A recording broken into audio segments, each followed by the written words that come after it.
here. You know, I'm getting paid $74 to be here.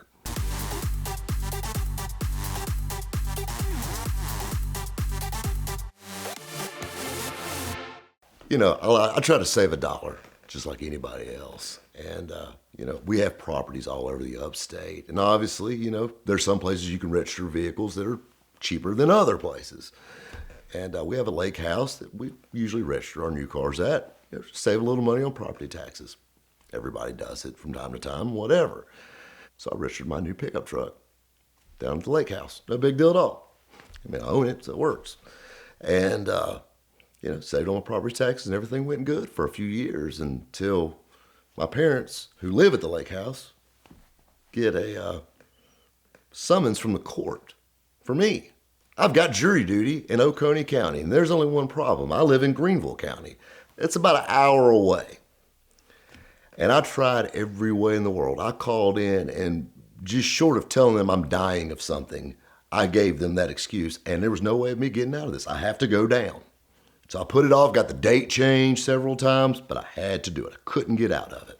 Monday morning, I get up, 9 o'clock in the morning, I gotta be at the courthouse in Oconee County. And Oconee County is a very small town. If you remember my story about the windows, the courthouse is dead across the street from where I bought all this trailer load of windows from. So if that explains anything, it's a very small town. One thing that is very interesting though, the courthouse, it's a real pretty old school brick courthouse, but then it's got a newer building with a drive-through. And I'm like, a drive-through to pay child support. Now keep in mind, Oconee, they don't even have a damn McDonald's, but they have a drive-through to pay child support. Apparently, the only thing it pulls out in Oconee County is the couch. So here I am, you know, at the Oconee Courthouse Tire and Lube Center and / Child Support Payment Center. And I'm sitting there waiting, you know, for jury duty, you know, to be chosen. Here I am in a room, about 50 people. And I'm thinking to myself, the judge comes out. He's like a substitute judge. He's not even the real judge. They drug him in from somewhere else. And he came in and he said, all right, I'm going to call your juror number. They gave us a little sticker. He said, I want to call your juror number. He said, you stand up, you give me your full name, what you do for a living, who you're employed by. Well, I'm thinking to myself, I've got to think of a job that I do that would make it like we don't want him for a juror. Also, he said, anything that would keep you from being a juror in a drug-related case, meth. Then I started thinking about it, and I heard guys talking about like they had like day jobs dealing with the public, that he let them go. And I'm like, I got this. Juror 128, Robert Pitts, on-air radio personality for Intercom radio stations. He goes, slides his glasses down, the judge does. He goes, you ain't one of those DJs that runs his mouth about his day. And I said, I can be, sir. He goes, have you ever seen the inside of a jail cell, Mr. Pitts? So I sat back down. So I'm standing there, and I said, well, I still got to be chosen.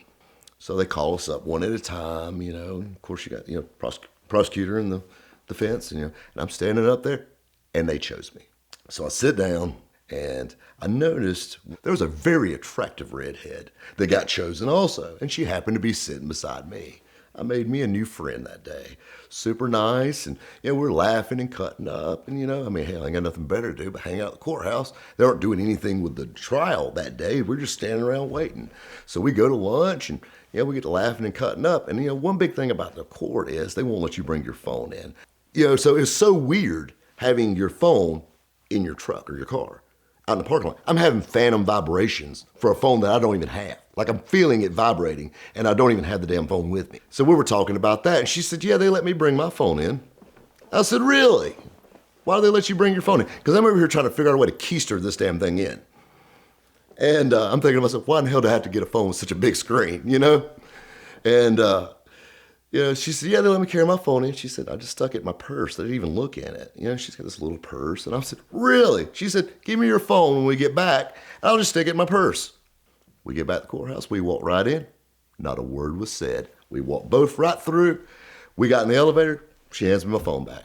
You know, and this girl was gorgeous. She was a Clemson cheerleader. You know, she may be a rally cat in real life, but this week she was my phone mule. So we're sitting there in the deliberation room, I guess what you call it or whatever. And we're standing back there. Heck, I'm scrolling through. I'm online looking at cars. Found a really nice 69 SS350 car. Matching numbers, X11 car, 4-speed, hugger orange. I mean, it just checks every redneck dream. Messaging back and forth, price was right. He's local. I said, hey, here's my address. Can you run it by my shop? He said, well, I'm actually off this afternoon. I said, if the car checks out, I'll write you a check on the spot for it. So I text my dad from court saying, hey, I got a guy bringing by a 69 Camaro. This is how much. It's a nice car, try to buy it. So then I get to looking. Then I found a van. Seen that, bought it. $1,200 in Oconee County. I was on Facebook Marketplace then. I was like, Amazon. I was stocking up on everything. We're moving into a new house and, I'm buying up just crazy stuff. And I mean, I'm doing all my shopping. This is so convenient. And then the shipper was coming. I had a 68 C10 that I just sold. It was going to Nashville. So I had the shipper getting him lined up to go pick up that truck. I mean, it's just so good. I'm getting something done. It's not a total waste of time.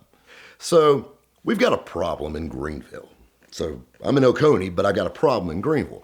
We got a guy that loves to buy Chevrolet trucks. He buys the square bodies and the OBS trucks up. He's a little bottom feeder flipper, and it puts joy in my heart making his life a living hell. I live to make his life hard. And he lives in a small town outside Spartanburg, South Carolina, which is right above Greenville. There was a bright red OBS truck popped up online.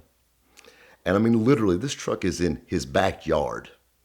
And it's like the perfect OBS truck. Bright red, good color, super low miles, one owner pawpaw truck. This guy would be salivating.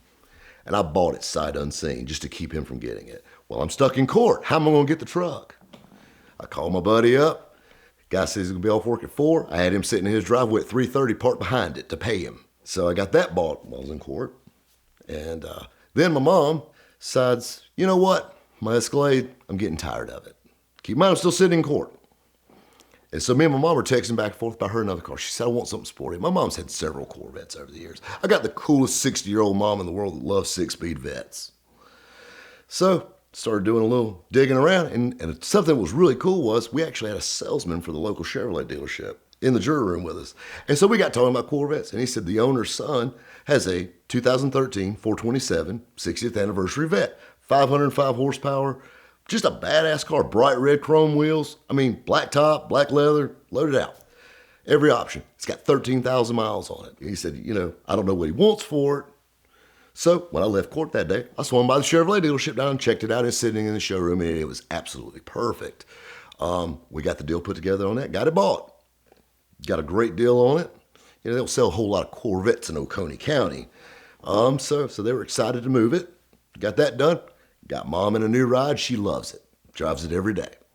And so that's good. So we got that bought. Got the truck delivered. Got the red OBS truck in. Got the Camaro. Like I'm walking in the shop later that evening and I'm seeing cars. I'm like, where the hell did this come from? Where did this van come from? Oh, I bought it earlier. But I love it. I was actually getting something done. And the thing that was funny and now back to the being in court. I got to be serious. This is a juror. This is like my civic duty to be here. I'm getting paid $74 to be here. So, and of course, they said, well, Rob, how do you feel about it? Guilty. Just instantly. I mean, it's open and shut. They had him on videotape. It was a pretty unanimous decision. It was kind of like asking one of my friends if they were voting for Hillary. But one of the funniest things is they left the evidence in the jury room. And it's a drug case, so part of the evidence was drugs. And there's a bag of meth. And so we're taking selfies with it. I ain't posting it to social media or anything, but I thought it was hilarious. But from warning from my attorney, I shouldn't show that picture because that's bad. But anyway, it was fun.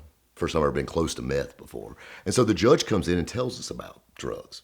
And he's telling us about meth and telling us, and I'm thinking like, hell, they're making it everywhere now is what I hear. He said, they're not even making it anymore. They're actually buying it already made overseas. And I'm like, it's pretty damn bad when you can't even get good dope made in the USA anymore, And the judge laughed. And he said, I've never really thought of it like that, but yes, I guess so. I actually got out of court early that day. Everything was done. They didn't need us anymore. I did about $150,000 in transactions while I was in court, coming and going. Bought 3, sold 2, and put mama in a bright red vet to boot. So it was a good day. And I even got my check for $74 2 weeks later. That's a tip. Are you looking to buy your dream car? Premier Financial Services offers the flexibility of financing with the tax benefits of leasing. The PFS Simple Lease offers quick approvals and easy termination when you are ready for the next car. Visit our website and follow us for more.